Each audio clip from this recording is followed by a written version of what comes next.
Bismillahirrahmanirrahim. Assalamualaikum warahmatullahi wabarakatuh. Alhamdulillahi rabbil alamin.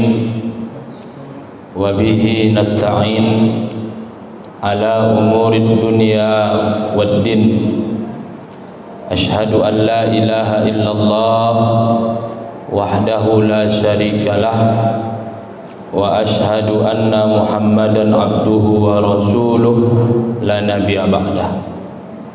Allahumma salli ala sayyidina Muhammadin wa ala alihi wa sahbihi wa man tabi'ahum bi ihsanin ila yaumiddin. Subhanaka la ilma lana illa ma 'allamtana innaka antal alimul hakim. Rabbana zidna ilman warzuqna fahman wa amalan salihan, amma ba'du. Bapak dan Ibu hadirin wal hadirat jamaah salat maghrib Masjid Al-Muhajirin Bumi Asri yang dimuliakan Allah Subhanahu wa taala. Senantiasa kita panjatkan puja dan puji syukur kita kehadirat Allah dengan mengucapkan alhamdulillah wa syukrulillah. Mudah-mudahan nikmat-nikmat yang diberikan Allah kepada kita dapat kita gunakan dengan sebaik-baiknya untuk meningkatkan ketakwaan kita kepada Allah Subhanahu wa taala. Salawat dan salam kita sampaikan kepada Rasulullah sallallahu alaihi wasallam. Allahumma salli wa sallim alaihi. Semoga kiranya kelak kita mendapatkan syafaat dari Rasulullah sallallahu alaihi wasallam. Bapak dan Ibu yang dimuliakan Allah Subhanahu wa taala, pada malam Sabtu yang lalu kita sudah membahas tentang Dajjal, dan malam hari ini masih lanjutan tentang Dajjal. Di antara yang kita bahas pada malam Sabtu yang lalu, Bapak dan Ibu yang dimuliakan Allah, bahwasanya nama Dajjal ini tidak didapatkan di dalam Al-Quran. Namun para ulama mencoba untuk menemukan isyarat-isyarat Al-Quran tentang Dajjal, maka didapatkanlah itu pada surah Al-An'am ayat 158. Pada hari datang sebagian tanda-tanda kebesaran Tuhanmu, tidak lagi bermanfaat iman seseorang yang belum beriman sebelumnya. Dan ini dijelaskan oleh Nabi Muhammad sallallahu alaihi wasallam dalam hadis yang diriwayatkan oleh Al-Imam At-Tirmidzi dari Abi Hurairah, hadis marfu'. 3 perkara apabila sudah keluar maka tidak lagi bermanfaat iman seseorang yang belum beriman sebelumnya, yaitu Dajjal, Dabbah, dan terbitnya matahari dari barat. Maka ayat 158 dari surah Al-An'am ini merupakan satu isyarat tentang Dajjal. Sebab sebagaimana yang kita ketahui bersama, bahwa hadis itu fungsi salah satunya adalah menjelaskan ayat Al-Quran. Kemudian yang kedua, itu isyarat-isyaratnya juga didapatkan dalam firman Allah Subhanahu wa taala, la khalqus samawati wal ard akbaru min khalqin nas. Sesungguhnya penciptaan langit dan bumi lebih besar daripada penciptaan manusia. Maka yang dimaksud dengan manusia, kata Imam Al-Baghawi, adalah Dajjal. Dan Syekh Muhammad Hasan sebagaimana yang setelah kita sampaikan menegaskan bahwa Dajjal ini adalah manusia, bukan dari bangsa jin, bukan dari hewan atau makhluk-makhluk yang lainnya, akan tetapi dia adalah manusia yang dilahirkan. Nah, akan tetapi ketika menentukan siapakah Dajjal itu, kapan munculnya, disitulah banyak perbedaan di kalangan ulama kita. Ada yang mengatakan di zaman Nabi Musa, ada kisah As-Samiri. Ada yang mengatakan Ibnu Sayyad di zaman Nabi Muhammad. Bahkan Umar bin Khattab bersumpah kalau dia adalah Dajjal. Tapi ada juga yang mengatakan Ibnu Sayyad itu bukanlah Dajjal. Dajjal nanti muncul sebelum hari kiamat. Nah, Bapak dan Ibu yang dimuliakan Allah Subhanahu wa taala, di antara tanda-tanda Dajjal sebagaimana yang terdapat dalam hadis, kedua matanya rusak, mata kanannya sama sekali tidak bisa melihat, mata kirinya dapat sedikit melihat, tertulis di antara dua matanya kafir atau kafaro. Siapa yang mampu membacanya dapat dilihat setiap orang beriman dan tidak bisa dilihat oleh orang kafir. Badannya besar, badannya lebar, rambutnya tebal, warna kulitnya merah dan kadang coklat. Ia mengelilingi bumi kecuali kota Mekah dan Madinah.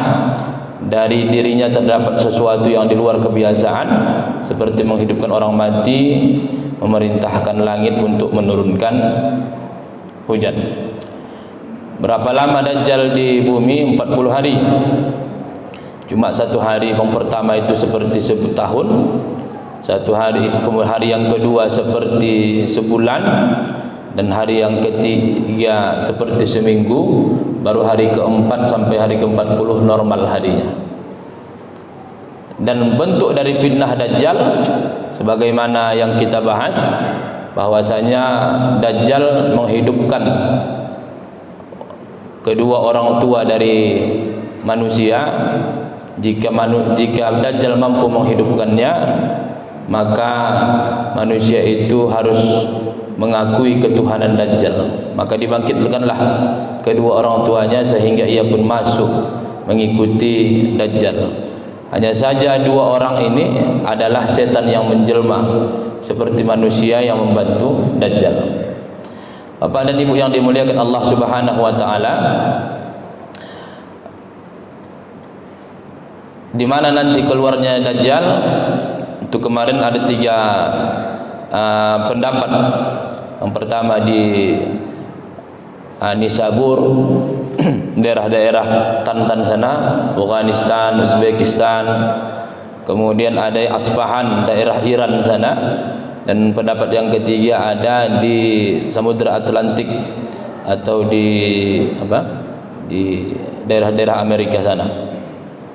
Nah, pada malam hari ini Bapak dan Ibu yang dimuliakan Allah, kita tidak mengulang lagi kajian kita dari awal.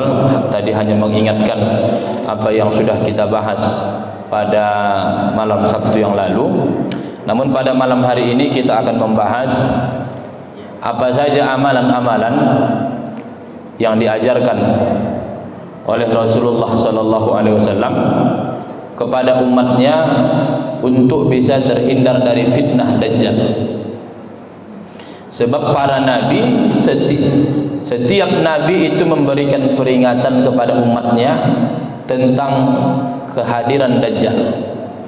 Tetapi sifat Dajjal itu dibahas luas atau disampaikan banyak oleh Rasulullah sallallahu alaihi wasallam. Bahkan Rasulullah sallallahu alaihi wasallam juga memberikan amalan-amalan kepada umatnya agar bisa terlepas dari fitnah Dajjal. Bapak dan Ibu yang dimuliakan Allah Subhanahu wa taala, amalan menjauhkan diri dari fitnah Dajjal. Yang pertama yang diajarkan oleh Rasulullah sallallahu alaihi wasallam adalah beristi'adzah. Apa itu isti'adzah? Berlindung kepada Allah Subhanahu wa ta'ala. Beristi'adzah, a'udzu billahi minasyaitonir rajim. Aku berlindung kepada Allah dari godaan setan yang terkutuk.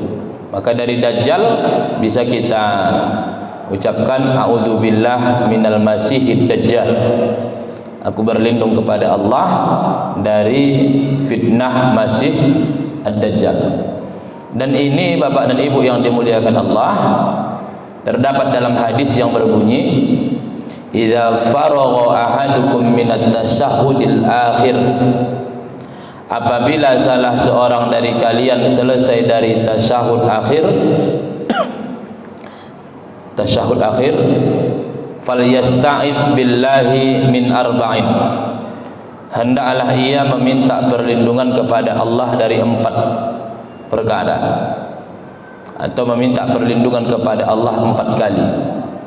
Setelah tasyahud berarti setelah kita fil alamina innaka hamidum majid, sebelum salam, maka disitulah kita berdoa.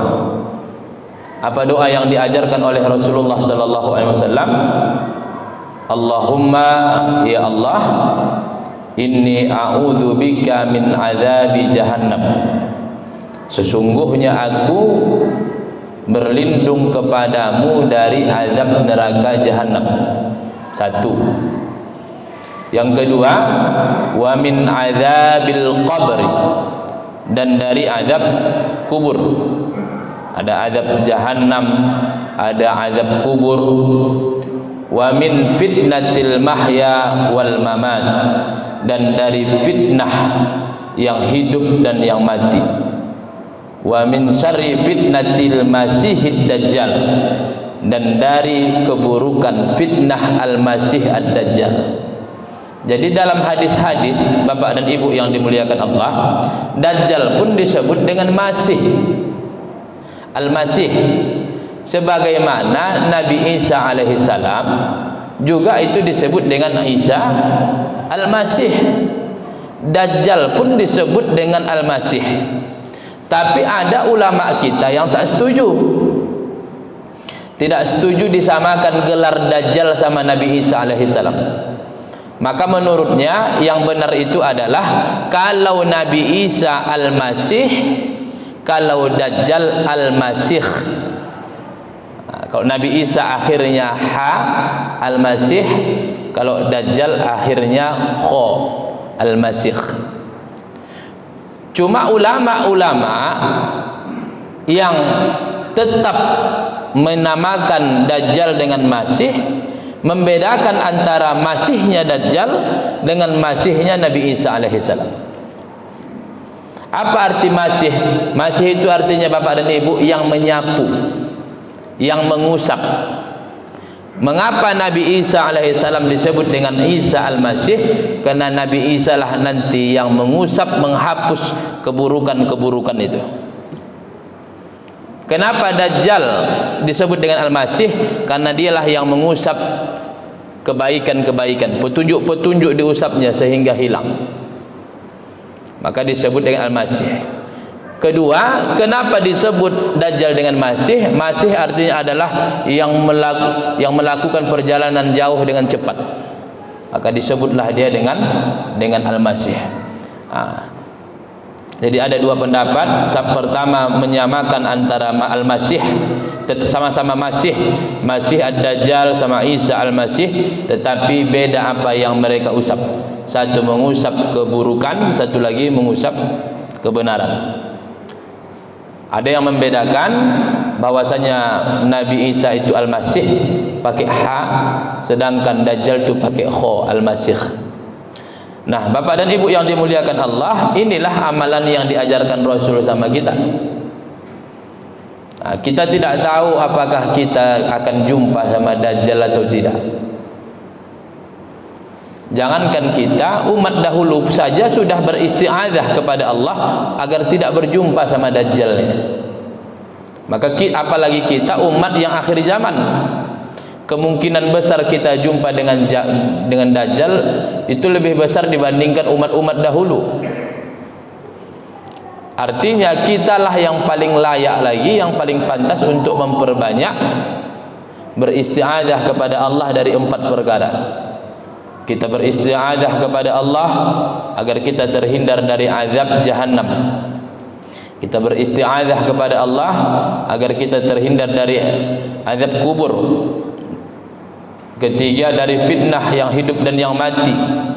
Keempat, dari keburukan fitnah Masih Ad-Dajjal. Kapan kita baca doa ini? ketika selesai membaca tasyahud akhir. Karena Bapak dan Ibu, kalau kita ngaji fikih, bacaan doa antara tasyahud akhir sama salam itu banyak. Ada yang mengamalkan ini.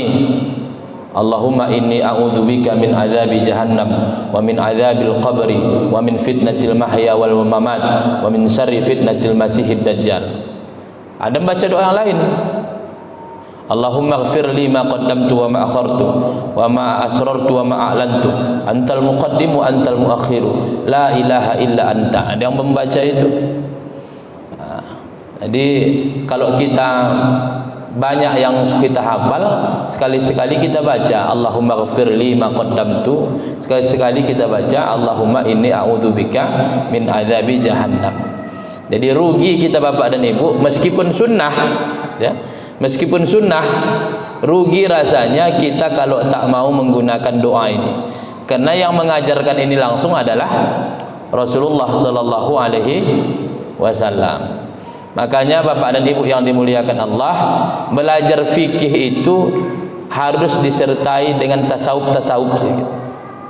Kalau belajar fikih mutlak saja, udahlah yang Ustaz baca doa ini hukumnya apa Ustaz? Sunnah. Sunnah itu apa? Dikerjakan berpahala, ditinggalkan tak berdosa. Aku mau ambil yang kedua itu aja lah Ustaz, ditinggalkan tak berdosa.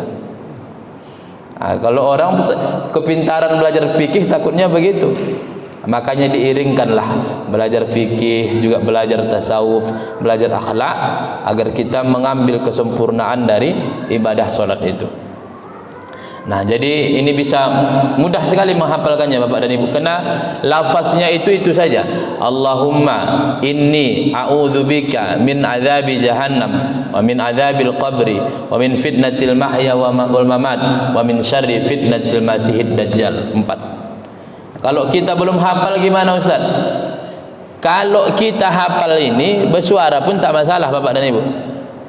Bersuara Allahumma inni a'udzubika. Tapi kalau kita tak hafal, mau pakai bahasa Indonesia, jangan keluar dari lisan kita. Dalam hati saja. Ya Allah, aku berlindung kepadamu dari azab jahannam, dari azab kubur, fitnah hidup dan mati, dari fitnah masih dajjal, dalam hati kalau bahasa Indonesia. Tapi kalau memang hafallah ayatnya ini, hadis ini, maka bisa kita ucapkan Allahumma inni a'udzubika min adzabi jahannam wa min adzabil qabr. Jadi bisa kita suarakan, tapi tak usah kuat-kuat. Batasannya telinga kita mendengar sendiri. Nah, kedua Bapak dan Ibu yang dimuliakan Allah, yang diajarkan Rasulullah kepada kita adalah menjauhi dajjal. Kalau sudah terdengar nanti berita dajjal, sebisa mungkin menjauh, jangan didekati. Orang Bapak dan Ibu kan kadang kalau ada berita, mau dekat-dekat dia, mau cari informasi. Kata Rasul, jangan coba-coba mendekat sama dajjal. Karena siapa yang mendekat sama dajjal, itu kemungkinan besar akan mengakui dajjal sebagai Tuhan, itu besar. Maka jangan coba-coba untuk mendekati. Kalau memang ada misalnya dajjal sudah datang misalnya ke Jawa sana, jangan pergi kita naik pesawat ke Jawa sana. Sebisa mungkin dijauhi cerita dajjal ini. Itu yang diajarkan oleh Rasulullah sallallahu alaihi wasallam. Rasulullah mengatakan dalam riwayat Imam Ahmad dari Imran bin Husain, man sami'a bid dajjali falyan'a anhu fa wallahi innar rajula la ya'tihi wa huwa yahsabu annahu mu'min fayattabi'uh mimma yab'atsu bihi minasyubhat. Siapa yang mendengar dajjal, hendaklah ia menjauhinya. Itulah kata Rasulullah sallallahu alaihi wasallam. Jangan coba untuk mendekati dajjal ini. Demi Allah, sesungguhnya seseorang yang mendatanginya lalu ia mengira ia adalah mukmin, maka ia akan mengikuti setiap syubhat yang disebarkannya. Jadi dajjal itu menyebarkan syubhat, sehingga orang-orang yang melihat dajjal itu terpana kagum dengan dajjal, sehingga yakin dia dajjal inilah Tuhan.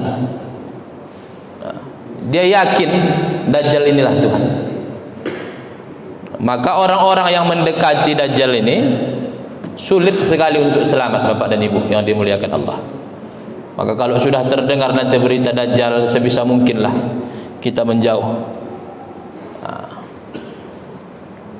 Ya alhamdulillah Dajjal ini tak keluar dari Indonesia. Kalau keluar dari Indonesia bahaya kita.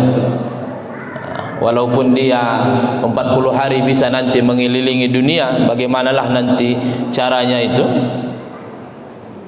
Akan tetapi apa yang disampaikan Nabi, dia muncul nanti dari daerah timur sana, dari daerah Nisabur, Afghanistan, Uzbekistan, atau dari Asfahan, dari Iran. Artinya mereka lah nanti yang pertama-tama nanti yang mengikuti Dajjal ini. Sampai nanti menyebar. Jadi orang-orang yang belum beriman sebelumnya, setelah datang Dajjal, udah lewat dah itu. Jangan berharap ada lagi masuk Islam setelah datang Dajjal itu. Yang ada takutnya orang beriman yang murtad dan mengikut Dajjal. Kalau kita sekarang ini, Bapak dan Ibu yang dimuliakan Allah, sekarang ini mungkin kita kalau datanglah Dajjal sama kita, mungkin sekarang kita ini menolak semua, masih bisa menolak kita. Cuma keadaan alam ini ketika datang Dajjal ini berbeda nanti sama yang sekarang. Berbeda dengan yang sekarang. Makanya cobaan-cobaan yang diberikan Allah itu datang sesuai dengan masanya. Kalau kita sekarang ditanya mau beriman sama Dajjal, tak mau kita. Cuma tidak tahu kita nanti bagaimana kalau Dajjal datang pas dengan dia membawa mukjizat-mukjizat. Bagaimana tipu muslihat Dajjal itu, sampai-sampai bisa dia memerintahkan hujan untuk turun, ada yang mati kemudian dihidupkan, dan itu dilihat dengan mata. Maka itulah Rasulullah SAW berusahalah sebisa mungkin untuk tidak bertemu dengan Dajjal. Kemudian yang ketiga, Bapak dan Ibu yang dimuliakan Allah, adalah tinggal di kota Madinah. Tinggal di kota Madinah. Makanya nanti itu akan ada masa di mana orang berlomba-lomba tinggal di kota Madinah. Memang kalau kita kaji, kota Makkah ini sama kota Madinah ini memiliki keistimewaan dari Allah Subhanahu wa taala. Dan itu ditegaskan dalam hadis yang sahih riwayat Imam Bukhari dan Imam Muslim. Yaji'ud Dajjal fayata'ul arda illa Makkah wal Madinah. Dajjal datang dan menginjakkan kakinya ke bumi kecuali Mekah dan Madinah. Jadi kota Mekah dan kota Madinah itu nanti adalah dua daerah yang tidak bisa dimasuki Dajjal. Sehingga pada saat Dajjal datang, yang ada di kota Mekah sama Madinah itu adalah orang-orang yang benar beriman. Dan sebelum itu nanti akan terjadi goncangan yang besar di kota Mekah dan Madinah yang mengeluarkan orang-orang yang munafik. Sehingga bersihlah kota Mekah dan Madinah, dan itu tidak bisa dimasuki oleh Dajjal. Kenapa tak bisa dimasuki oleh Dajjal? Ada nanti penjelasannya dalam hadis yang selanjutnya. Nah, Bapak dan Ibu yang dimuliakan Allah Subhanahu wa taala, ini dalam hadis Abi Bakrah radhiyallahu anhu, anin Nabi sallallahu alaihi wasallam, ia berkata, la yadkhulul madinata ru'bul masih ad-dajjal. Dari Abu Bakrah radhiyallahu anhu, dari Nabi sallallahu alaihi wasallam bersabda, al-masih ad-dajjal yang ditakuti tidak akan memasuki kota Madinah. Nah, kalau di sini kota Madinah saja.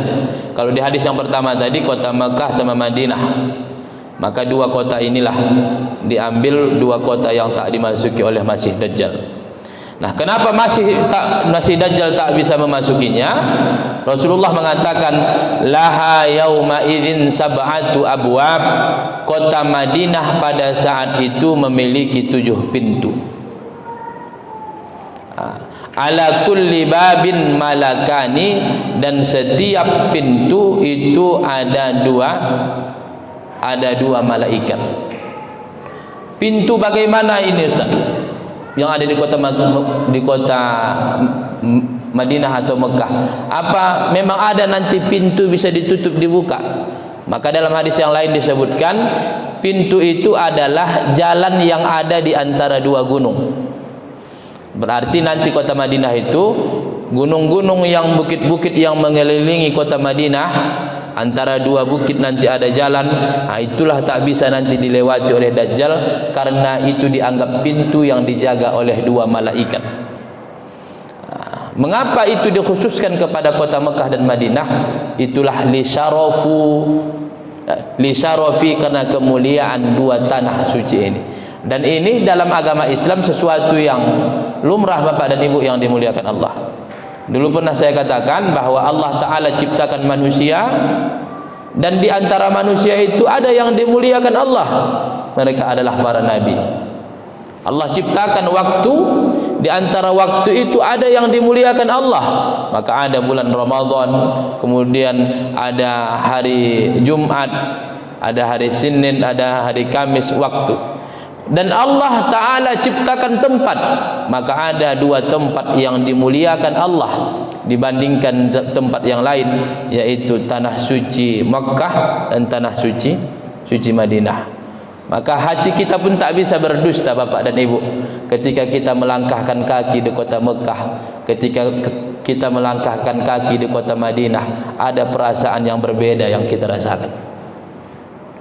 Makanya Bapak dan Ibu, Imam Malik itu dari imam yang empat, Abu Hanifah, Imam Malik, Imam Syafi'i, kemudian Imam Ahmad bin Hanbal, dari mereka berempat yang tinggal di kota Madinah itu adalah Imam Malik. Tapi apa kata Imam Malik?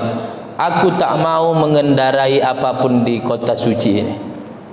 Jadi Imam Malik dia tinggal di Madinah, tapi dia tak pernah mengendarai kendaraan apapun. Apa kata beliau? Aku malu mengendarai sesuatu, kudakah, untakah, keledaikah. Aku malu mengendarai sesuatu yang mana di dalam tanahnya ini ada jasad Abdulul Khulqi, ada jasad makhluk yang paling mulia, bahkan kemuliaannya melebihi kemuliaan malaikat Jibril. Maka kalau dalam kajian tauhid itu ada pertanyaan, mana yang lebih mulia dari makhluk Allah, Nabi Muhammad atau malaikat Jibril? Maka ulama kita sepakat menjawab bahwasanya makhluk Allah Ta'ala yang paling mulia adalah Nabi Muhammad sallallahu alaihi wasallam. Itulah di kota Mekah, di kota Madinah. Dan kalau kita lihatlah cerita-cerita orang yang haji, cerita-cerita orang yang umroh, jika ada niat yang buruk selalu terbalas di sana. Jika ada keburukan yang dibawa dari Indonesia, maka di sana akan ada ganjarannya. Itulah menunjukkan bahwasanya tanah sana berbeda dengan tanah kita. Nah, Bapak dan Ibu yang dimuliakan Allah Subhanahu wa taala, maka nanti akan ada masa di mana orang semua berharap bisa tinggal di kota Madinah, bisa tinggal di kota Mekah. Kenapa? Supaya bisa terhindar dari fitnah Dajjal. Lalu Ustaz, enak kali Ustaz orang-orang yang di Mekah, di Madinah, tapi iman mereka itu palsu dan lain sebagainya. Itulah nanti terjadi goncangan yang akan mengeluarkan mereka dari kota Mekah dan mengeluarkan mereka dari kota Madinah, sehingga penduduk Mekah dan Madinah adalah orang-orang yang benar-benar beriman kepada Allah Subhanahu wa taala. Baru kemudian Bapak dan Ibu yang dimuliakan Allah, amalan yang keempat, yang pertama tadi adalah beristi'adzah antara tasyahud akhir dengan mengucapkan salam, dan yang kedua menjauhi Dajjal ketika sudah keluar beritanya. Kemudian yang ketiga tinggal di kota Madinah karena kota ini tidak dimasuki oleh Masih Dajjal dan pengikutnya. Kemudian yang terakhir adalah membaca 10 ayat dari surah Al-Kahfi. Ini hadis riwayat Imam Muslim, yang meriwayatkan adalah Imam Muslim. Dari Abi Darda, Rasulullah sallallahu alaihi wasallam bersabda, "Man hafiza 10 ayatin min awwali suratil kahfi usima min fitnatid dajjal." Siapa yang menghafal 10 ayat dari awal surah Al-Kahfi, maka ia akan dijaga dari fitnah Dajjal. Maka yang dimaksud dengan menghafal, kalau dalam bahasa Arabnya hafizo, Bapak dan Ibu, menjaga itu ada dua. Menjaga bacaannya dalam ingatan, itulah menghafal. Dan yang kedua, menjaga nilai-nilai yang ada dalam 10 ayat itu dalam kehidupan kita. Nah, maka kalau kita lihat 10 ayat itu, inilah dia. Alhamdulillahilladzi anzala ala abdihil kitaba wa lam yaj'al lahu iwaja. Ini kita baca sampai terakhir. Idh awal fityatu ilal kahfi faqalu rabbana atina min ladunka rahmah wa hayyi' lana min amrina rasyada. Maka ulama mengambil kesimpulan, Bapak dan Ibu. Apa kaitannya antara Masih Dajjal sama surah Al-Kahfi?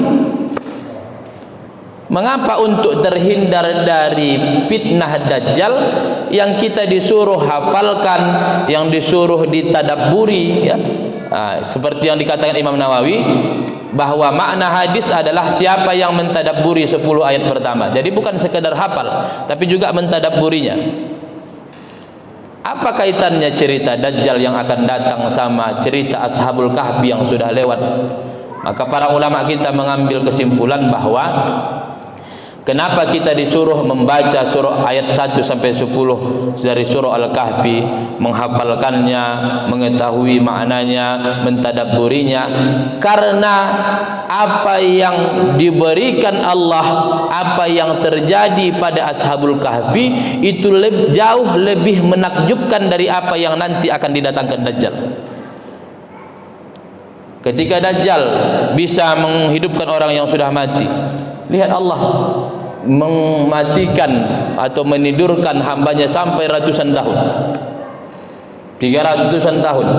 Maka ketika kita melihat kejadian-kejadian dari Ashabul Kahfi, cerita Ashabul Kahfi, maka apa yang Allah berlakukan pada Ashabul Kahfi, sungguh keajaiban-keajaiban yang terjadi pada Ashabul Kahfi jauh lebih besar daripada apa yang didatangkan oleh Masih Dajjal. Sehingga Allah Ta'ala menginginkan keyakinan kita itu harus jauh dari apa fitnah Dajjal tadi. Makanya Bapak dan Ibu yang dimuliakan Allah, kalau kita masih hanya sekedar bisa membaca 10 ayat, kita bacalah 10 ayat ini. Kalau kita bisa menambah 10 ayatnya membaca dan juga dengan membaca terjemahannya, alhamdulillah. Apalagi kalau bisa kita baca ayatnya, kita baca terjemahannya, dan kita tadabburi isinya melalui kitab-kitab tafsir. Kalau di masjid ini saya lihat yang lengkap tafsirnya itu ada 2. Ada enggak salah 2 yang nampak dari sini. Paling atas itu terjemahan tafsir Ibnu Katsir, kemudian di bawahnya kalau tak salah itu tafsir Quraisyhab. Tafsir Quraisyhab. Yang bawahnya lagi apa itu, Pak? Allah apa itu? Enggak itu. Iya. Dari sini tak nampak bacaannya. Jadi ada buku tafsir di sini, bisalah kita tadabburi ayat 1 sampai 10 dari surah Al-Kahfi. Bapak dan Ibu yang dimuliakan Allah Subhanahu wa taala, inilah yang dapat kita sampaikan pada malam hari ini. 4 amalan untuk menghindarkan kita dari fitnah Dajjal: meminta perlindungan kepada Allah, menjauhi Dajjal ketika dia datang, kemudian tinggal di kota Madinah bagi yang mampu, kemudian yang keempat adalah membaca 10 ayat pertama dari surah Al-Kahfi. Nah, Bapak dan Ibu yang dimuliakan Allah, mudah-mudahan kajian kita malam hari ini bermanfaat. Adapun tentang bagaimana matinya Dajjal, itu akan kita bahas dalam pertemuan selanjutnya tentang turunnya Nabi Isa alaihissalam. Baik, ada waktu kita insyaallah 5 atau 6 menit. Mungkin Bapak dan Ibu ingin menambahkan, pernah membaca di buku yang lain, atau ada yang ingin menanyakan, kami persilahkan.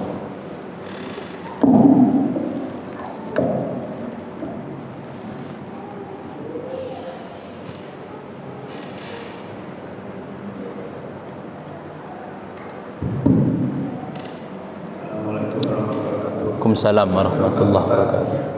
Mengenai doa Rasulullah Taala mengenai pengertian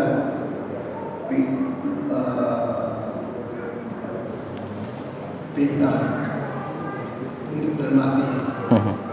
Kemudian tadi ada kubur.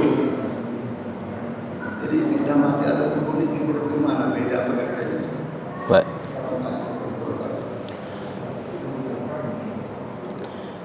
Baik, yang pertama azab kubur. Salah satu akidah kita adalah beriman dengan adanya azab kubur. Dan itu tertera juga di dalam doa kita pada takbir ketiga dalam sholat jenazah dari azab kubur.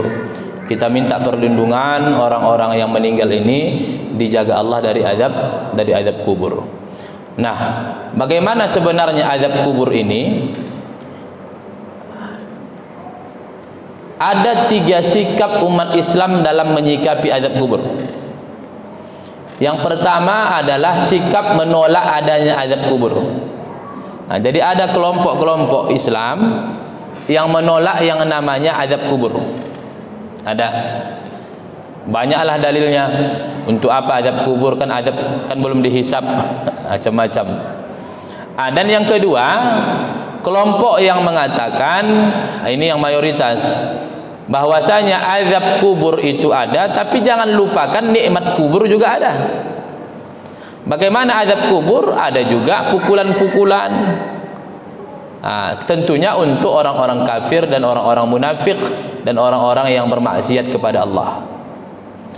Nah, pendapat yang ketiga mengatakan azab kubur itu ada, tapi tak ada sentuhan fisik, tak ada. Salah satunya disampaikan oleh Syekh Mutawalli Sa'rawi. Beliau mengatakan bahwa azab kubur itu adalah penampakan azab neraka. Jadi ditunjukkanlah dia azab neraka, maka dengan ditunjukkan azab neraka itu dia terasa tersakiti. Begitulah azab kubur itu. Tapi pendapat yang dikuatkan oleh para ulama kita mayoritas adalah pendapat yang kedua itu, bahwasanya azab kubur dan sentuhan fisik itu ada. Tentunya bukan untuk orang-orang yang beriman. Nah, kemudian fitnah yang hidup dan yang mati. Baik, Bapak dan Ibu yang dimuliakan Allah, hidup ini banyak fitnahnya. Orang yang hidup itu bisa memberikan fitnah sama kita, itu hal yang wajar mungkin. Ada orang hidup membuat cobaan-cobaan yang besar sama kita, musuh-musuh kita dan lain sebagainya, itu fitnah hidup. Dan bagaimana pula dengan fitnah mati? Maka di antara bentuknya fitnah mati ini adalah orang-orang yang sudah meninggal dunia akan tetapi nampak hidup di depan kita. Jadi seakan-akan nanti kita percaya sama dia. Sama dengan yang saya sampaikan minggu yang lalu, Bapak dan Ibu, bahwasanya kita dalam sakratul maut akan dihadiri oleh keluarga kita yang sudah meninggal. Itulah dia fitnahnya. Meskipun yang datang itu sebenarnya bukan mereka, tapi 2 setan yang menjelma, satu seperti ini, seperti ayah kita, satu lagi menjelma seperti ibu kita. Sang ayah mengatakan, wahai anakku, setelah aku mati baru aku tahu kalau agama yang benar adalah Yahudi, ikutilah aku. Kemudian yang perempuan yang setan menjelma seperti ibunya mengatakan, wahai anakku, setelah aku mati barulah aku tahu kalau yang benar itu adalah agama Nasrani, ikutilah aku. Disitulah kita berperang dengan 2 ini. Maka keluarga yang hadir di situ ada meninggal dunia, talkinkan la ilaha illallah. Kalau bisa mengucapkan la ilaha illallah, bersyukur kita Bapak dan Ibu, karena sulit sekali mengucapkan itu. Sulit sekali. Tapi jangan pulanya ada orang meninggal tak mengucapkan la ilaha illallah, disebarkan isu, berarti ini su'ul khatimah. Belum tentu orang yang tidak mengucapkan la ilaha illallah itu su'ul khatimah. Karena ada hadis Nabi yang lain lagi, siapa yang mati pada saat hidup dia mengucapkan la ilaha illallah, maka dia akan masuk surga. Jadi memang ada orang mampu mengucapkan. Jadi kalau bisa mengucapkan la ilaha illallah, itu adalah nilai plus yang diberikan oleh Allah Subhanahu wa taala. Maka begitulah salah satu gambaran fitnah hidup banyaklah, tapi fitnah mati begitulah fitnah-fitnah. Apa arti fitnah itu? Fitnah itu bukan tuduhan yang kayak bahasa Indonesia Bapak dan Ibu. Tapi fitnah itu adalah ibtila. Fitnah itu adalah cobaan. cobaan. Cuma di Indonesia al-fitnatu asyaddu minal qatli diartikan menfitnah itu lebih kejam dari membunuh. Padahal fitnah di sini artinya adalah pembantaian, penyiksaan. Itu yang dimaksud dengan fitnah di dalam hadis ini. Wallahu alam. Baiklah Bapak dan Ibu yang dimuliakan Allah, karena waktu salat Isya sudah masuk, mudah-mudahanlah apa yang kita kaji bersama pada malam hari ini bermanfaat untuk kita, tentunya menambah amal kita, dan semoga setiap amal kita diterima oleh Allah, dan Allah jauhkan diri kita, anak-anak kita, cucu-cucu kita, keturunan-keturunan kita dari fitnah Dajjal. Amin ya rabbal alamin. Untuk mengambil keberkahan, marilah kita tutup dengan doa yang kita mulai dengan istighfar 3 kali. Astaghfirullahalazim, astaghfirullahalazim, astaghfirullahalazim, alladzi la ilaha illa huwal hayyul qayyum wa atubu ilaih.